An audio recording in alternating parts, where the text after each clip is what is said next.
Alright, so in this video I just want to quickly go over how you would um, represent a node in, code, and as opposed to just drawing a circle. This is all in theory, right?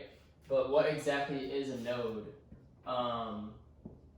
So we can create it as basically like a data structure. Let's say, I don't know, in C++ we would say struct, what was it, struct, we can call it a node, okay?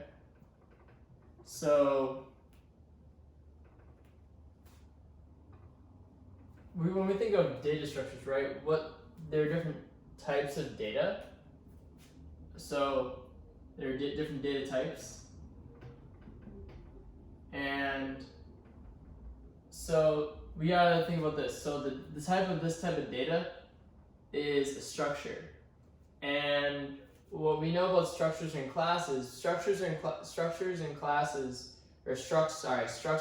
are basically very similar, except that when you define a struct, all the properties, the variables inside of it and functions or methods, whatever you want to call them, are automatically public. Meaning that you can use them in other parts of your code. Whereas if you create it as a class data type, then only members of that class, like an instance of that class, would be able to use it. So it makes sense for us to call this a struct so that we can use this in all parts of our program. We use this word node. The node is actually the name of the struct. So when we're referring to a node, that's just the name of this specific struct. All right. So we're also going to have two different. I think we're gonna. Okay. So in data. So one that we can have is this is going to be one property of it. So every time we make a new node, this is like one instance of a node.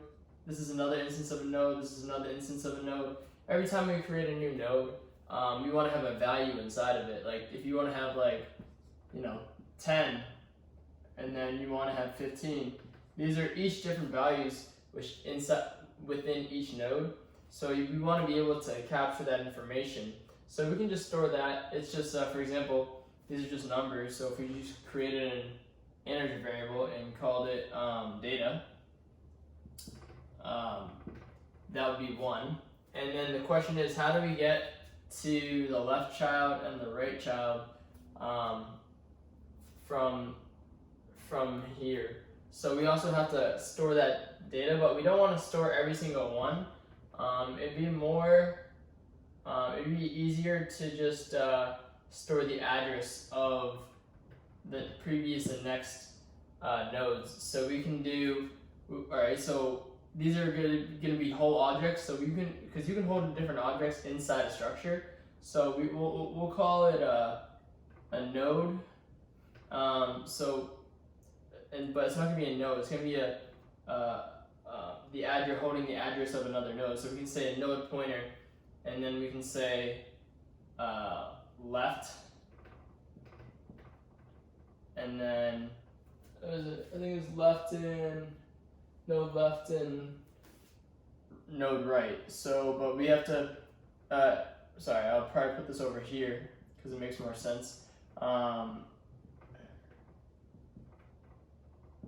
So every time that we want to access this node, it's going to be the address of. So I'm pretty sure in C++ it's like if you wanted to access like the value of this left node, you could do this is the dash and then the right caret, which is equivalent to what is it? I think it's I forget the word. It's D something. I forget. I'll look it up later and post it. But anyways, that's what it's doing here, and this is how you would create. I can go more into depth, and I will.